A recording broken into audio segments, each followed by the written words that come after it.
দরজা খুলতে এত সময় লাগে? সরি। ব্যাগটা কে নামাবে? আমি।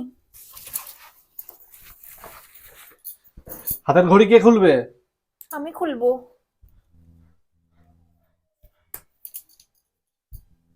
চশমা পরে কে দাঁড়িয়ে থাকবো নাকি আমি? না না, আমি খুলে দিচ্ছি।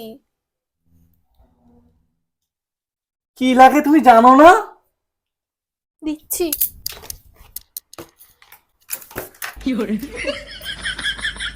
কোথায় কোথায় ঝাড়তে পারবে? পুরো বাড়ি উপর থেকে নিচ সব একদম পরিষ্কার হওয়া চাই।